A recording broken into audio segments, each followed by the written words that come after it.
In these type of questions, you will be given a vertical arrangement of masses with the masses connected to each other through massless ropes or through ropes having mass, with the rope wrapped around a massless pulley and possibly with external forces acting on the masses in the vertical direction besides the gravitational force, and we will be asked to determine the resulting acceleration of the masses. So once again, we'll be given a vertical arrangement. Vertical arrangement means that the masses are allowed to move vertically up and down. They'll be connected to each other via strings, and these strings will be wrapped around these pulleys. And typically you'll be given that the strings or ropes are massless and the pulleys are also massless.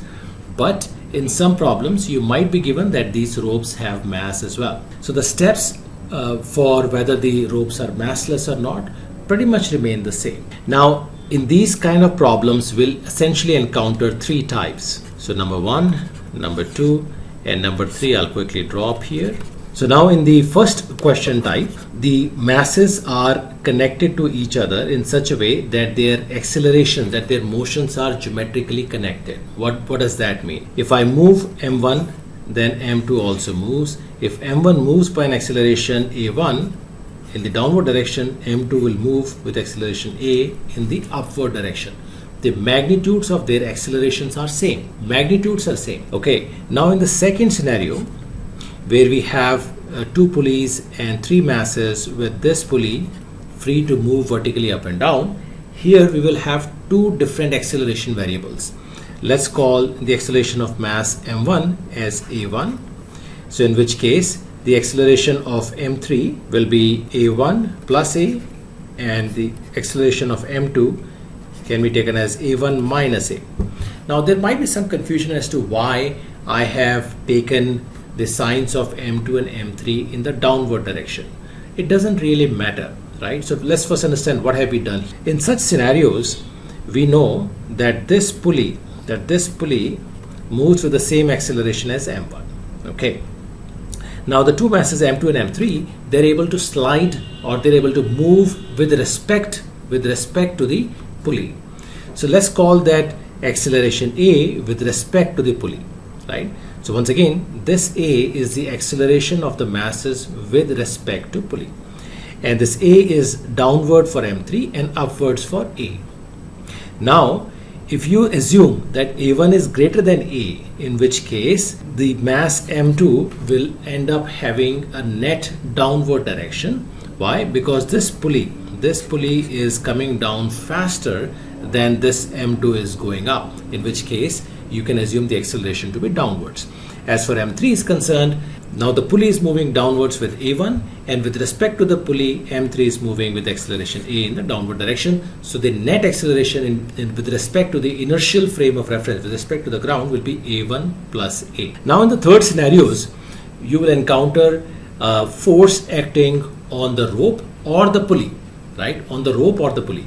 And we will see through examples how do we deal with such scenarios, as there might be some confusion as to how to think about this force and the point of application. But as a quick reminder, this is very similar to what we have in the horizontal direction, where let's say you have this block of mass m connected by a massless rope, and you're pulling the rope, let's say, towards right with force F. So this scenario is very similar to this scenario. So let's quickly recap these steps one more time. So step number 1, you need to establish the tension in different strings. So for example, in the first scenario, the tension in this rope, if the rope is massless, the tension would be same. The tension would be same.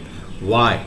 Because you can take any stretch, any differential element of the rope and apply the Newton's second law to that differential element, and you will find that the tension in this direction has to be the same.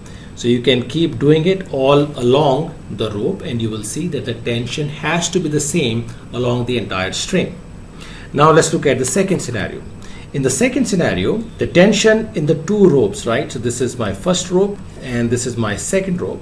They are not equal because they are different strings altogether. So the tensions in those 2 strings will not be same. So how do we determine the tension in the 2? So if this pulley, let's say this pulley is B and this pulley is A. If the pulley B is massless, right, then let's say the tension in the upper one is TA, and the tensions in the downwards is TB in both. Now if you write the Newton's second law for the pulley, which is massless, right, then what would you write? TA minus 2TB is equals to mass of pulley B, so mass of pulley B, which is 0, times the acceleration, and this is 0, so this is 0. That means TA is equals to 2 times 2B. Anyways, you need to first correctly establish the relation between the tension in different strings. Then you come down to the second step, which is you need to understand how the masses are moving with respect to each other, how many independent acceleration variables you have. For example, in this first one, there is only one independent acceleration variable. What do I mean by independent? Well, if mass m1 moves with a, then we know m2 also moves with acceleration a. In the second scenario we looked at, here you have two different acceleration variables, a1 and this a, right? Once again, what is this a?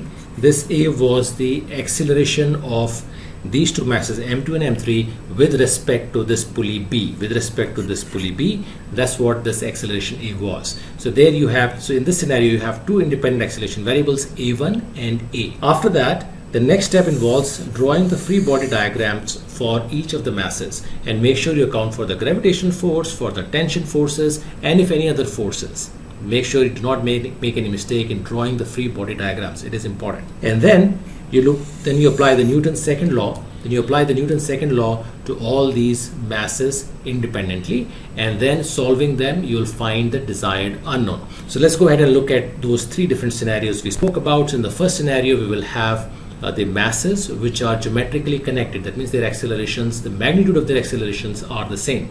After that, we'll look at the examples where the accelerations or the motions are independent for some masses. That means you will have more than one independent acceleration variable. In the third scenario, in the third set of problems, we'll look at scenarios wherein you have an external force F acting either on the pulley or on the rope. So let's get started. So in this scenario, we have masses which are connected with each other such that their motions are not independent. So they are geometrically connected, which means if you know the acceleration of one, you know the acceleration of the other. So let's quickly run through the different scenarios here, and let's learn how to apply or how to find the tension and how to understand the acceleration of the individual masses. So let's start with this number one. Here you have two pulleys. One pulley is rigidly or is fixed to the ceiling, and another one is free to move up and down. So we need to understand what are the accelerations of these two masses, and before that, let's talk about the tension. Because this is a single string and the string is massless, the tension would be T throughout. And when I'm showing this, the arrow T pointed upwards, so we are talking about tension. If you were to slice through here, tension that would be acting on this pulley, it will be acting on the upward direction. And same tension will be here acting on the mass B in the upward direction. As for the accelerations, let's see, if you move the A by some distance, right? If you move the pulley A or the mass A by this distance, so let's call it X, then how much rope has been freed up? So you have 2x rope that is freed up. So where will that rope go? That rope will go here. So the mass B will slide down by a distance of 2x. So that means if the acceleration is A, the upward direction for mass A, then for mass B, the acceleration will be in downward and the magnitude would be 2A. Now let's look at the second scenario. So in the second scenario, you have these three pulleys which are connected to the ceiling and these three pulleys which are free to move vertically up and down. And we need to understand how are these two accelerations related to each other. So let's see, if you move this plank up by a distance x, all the pulleys will move up with a distance x. So let's see how much rope has been freed up. So you have freed up x, x, x, x, x, and x. So essentially you have freed up 6x, right? So x, x, x, x, x, and x, right? So 6x, so that means that this mass will slide down by 6x. In other words, A1, so A2 will be 6 times A1, right? A2 would be 6 times A1. Now let's go ahead and look at this scenario. By the way, before we do that, let's quickly understand the tension in this one as well. because it's a single string that's wrapped around the pulley, the tension in this string would be same. It'll be T all over. Okay, now let's look at the number 3 scenario. So here the mass 2m is free to move vertically up and down, while this mass is moving horizontally. So if I move this mass by a distance x, this mass will only move by x by 2. Why? So let's do it the other way around. Let's move this pulley down by x by 2. So how much rope is needed? So how much extra length of rope do we have in the vertical direction? We have x by 2 on this side and x by 2 on the right hand side. So in total we have extra x length vertically. That means this mass m has to slide by distance x. So if the acceleration is a, then the acceleration of this mass is a by 2. Okay. As for the tension, because it's a one common string, the tension is T. Now let's look at this scenario. In this scenario, you have one string connecting A and B, and then another string connecting B and C. But the string connecting B and C is not wrapped around any pulley, so it's fairly simple and straightforward. So as far as the tension is concerned, tension in these two would be same, and tension in this one would be different. Let's call it T dash. So the tension in the two strings will be different, but as far as the accelerations are concerned, because the masses are connected, if A is moving upwards by acceleration A, then B and C both are moving down with acceleration A. After this point, you just need to write down or draw the free body diagram for individual masses. For example, let's do it for this scenario. So for A, you have the mass of A, mag, or the gravitational force acting in the downward direction, and then you have 2T acting in the upward direction. As for the mass B, you have mbg acting vertically downwards, and then you have tension T in the upward direction. Then in the fourth step, we need to just write down the Newton's second law. So we have assumed that the acceleration of A is in the upward direction, and you can assume either way. You can assume the acceleration of A in the downward direction and B in the upward direction, and if the answer turns out to be negative, that means your assumption was the other way around. That means the masses are moving in the other direction. If the answer comes out to be positive, that means your assumption is correct. It's that simple. So let's write down the Newton's second law for these two masses. So we will have 2T minus mag is equals to ma times acceleration A. As far as this mass B, we will write this as mbg minus T is equals to mba. When writing the left hand side, the force equation, so if you assume that your acceleration is in the downward direction, as we have assumed in this case, by the way, we need to write 2a here. So if you assume that the acceleration is in the downward direction, that means that the net force must be in the downward direction as well. So that means mbg must be greater than T if your assumption is correct. So that means you need to write your equation as mbg minus T is equals to mb2a, and not 2 minus mbg equals to mb2a if you have assumed the acceleration to be downwards. Hope that made sense. Let's move on to the next set of problems wherein the masses are independent. So in this image we have two pulleys. Let's call them pulley 1, P1, and pulley 2, P2. So P2 is hanging from the ceiling. That means it cannot move vertically up and down. Pulley P1 is free to move vertically up and down. Then you have a bead of mass M that can slide along the string, and there is friction between the bead and the string. So the question is, by how much distance does the block or the mass M moves if the bead slides by the time the bead slides the distance L? Okay. So let's first start by establishing the tension. So the tension in the string, because it's a common string, it will be same throughout. So it will be T throughout. Okay. So the second is the acceleration. So if the acceleration of B in the upward direction is a1, which means that this rope is moving downwards with an acceleration 2a1. Now the bead is sliding with respect to the string. So let's say its acceleration with respect to the string is a in the downward direction. So the net acceleration of mass M or the bead M would be 2a1 plus a. Now so in the third step, let's write down, or let's draw their free body diagrams, and then we'll write down the Newton's second law. So for B, you have the gravitational force acting in the downward direction, and you have the tension T or 2T acting in the upward direction, and we said the block is moving with an acceleration a1. Now let's draw it same thing for the bead. So the bead of mass m, that means there's a gravitational force acting downward.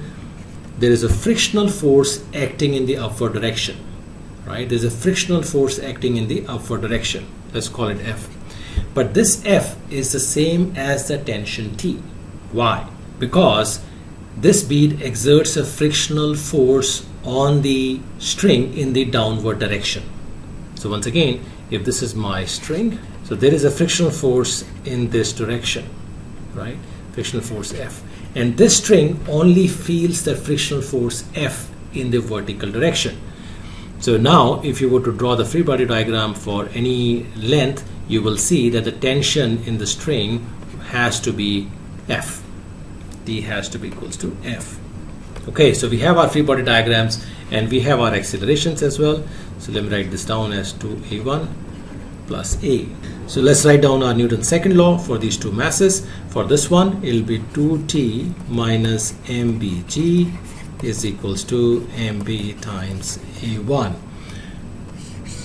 For this mass, or for the bead of mass m, it will be mg minus t is equals to m times 2a1 plus a. So let's see how many variables we have in these two equations. So we have three variables: tension T, a1 and a. So we need some other information for us to be able to solve.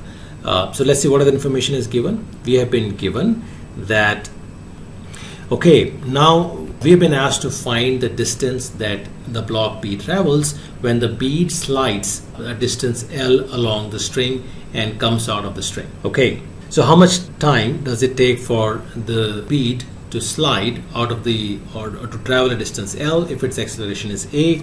Well, that will be L is equals to ut. U is 0, so 0 times t plus half a t squared. Now in the same time, what will be the distance traveled by the block B in the upward direction? Well, that will be y is equals to 0 times t plus half a1 t square. So from this equation we will have t square is equals to 2l by a.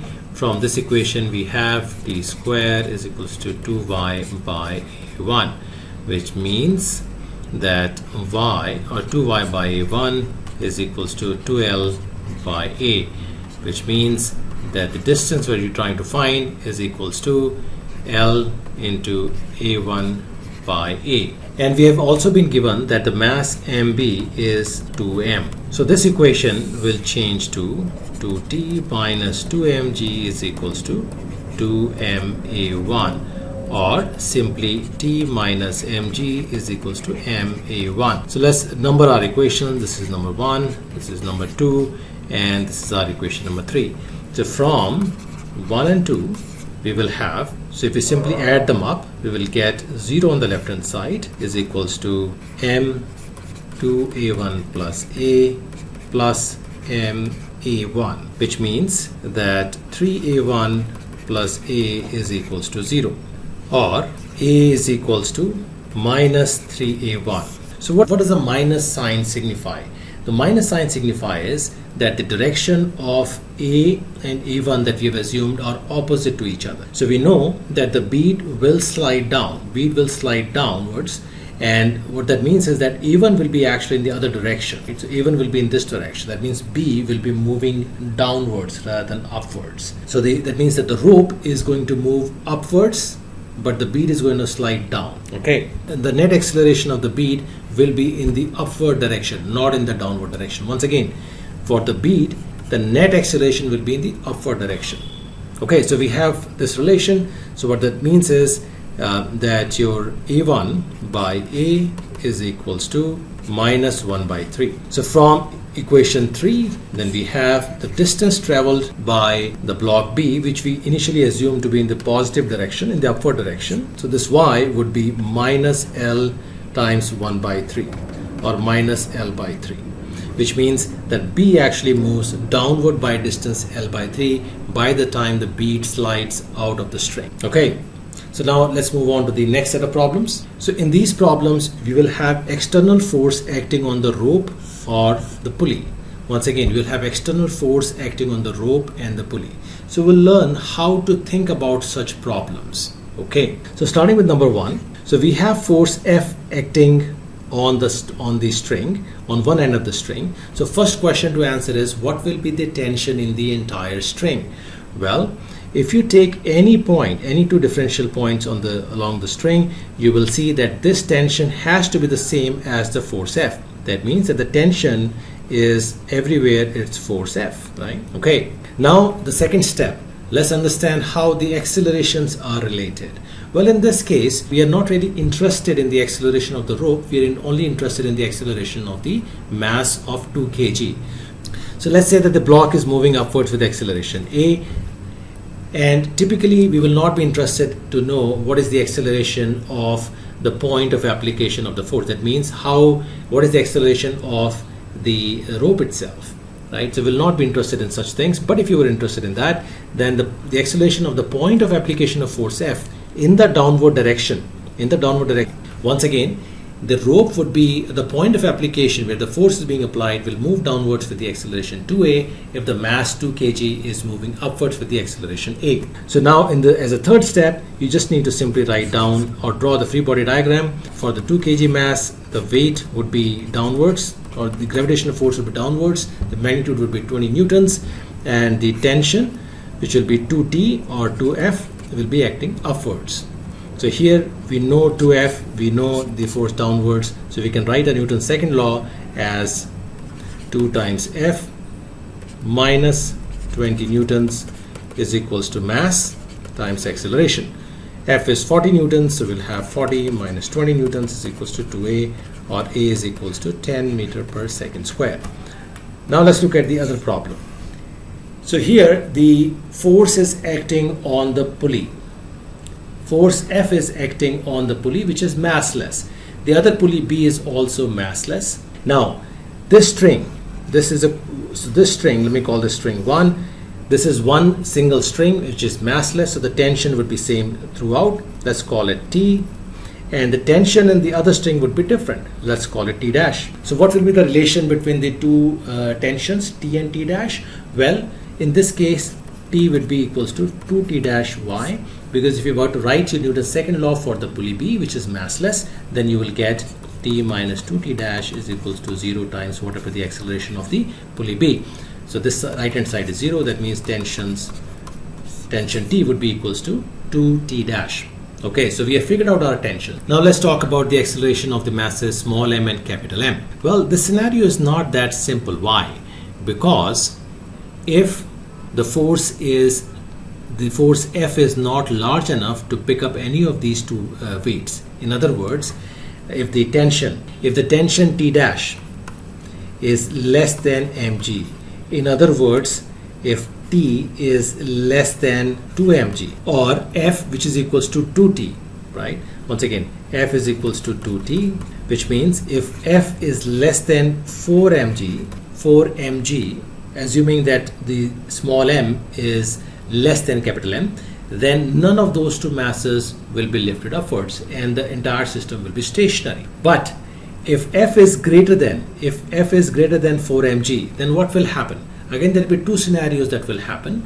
It is quite possible that small m lifts off because T dash, the tension in the string around the pulley B, if that tension is greater than mg, it will be able to lift off the mass m, but it still may not be able to lift off capital M. That means if T dash is greater than mg, but it is less than capital Mg, in such a scenario, capital M will not lift off, right? Only small m will move up. So what will be the acceleration in such a scenario?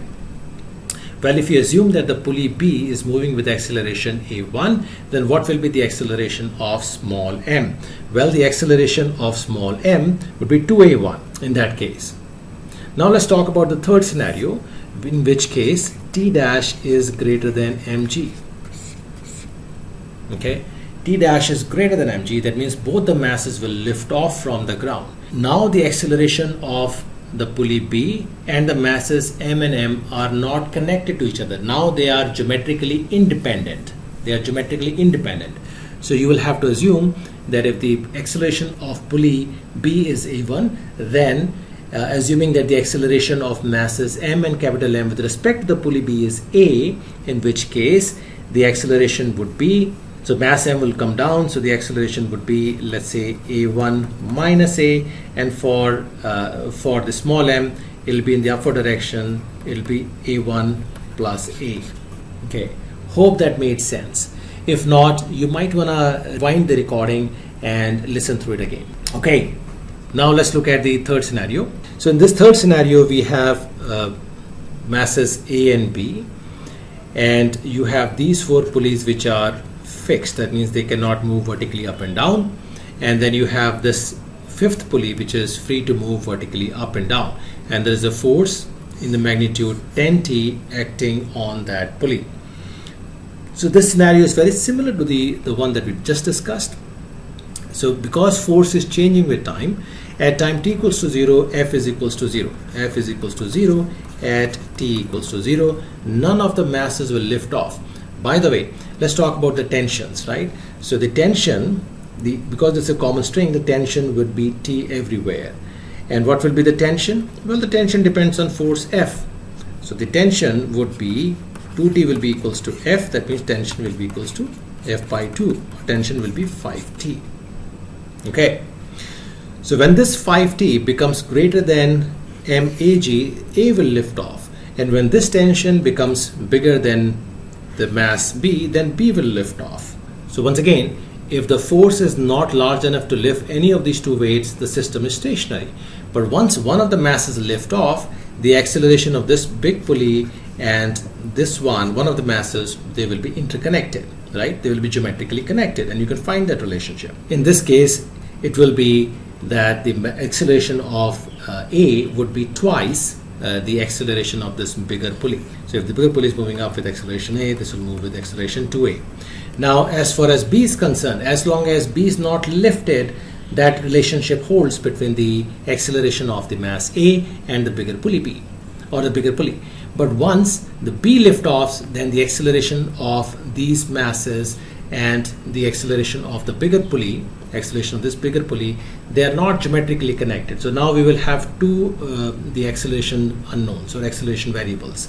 If you call the acceleration of the bigger pulley as A, then the acceleration of the A and B would be A1 plus A and A1 minus A, similar to what we spoke about in the scenario 2. Hope that made sense. If you still have any doubts, any confusion, please do reach out to us through Ask a Doubt section.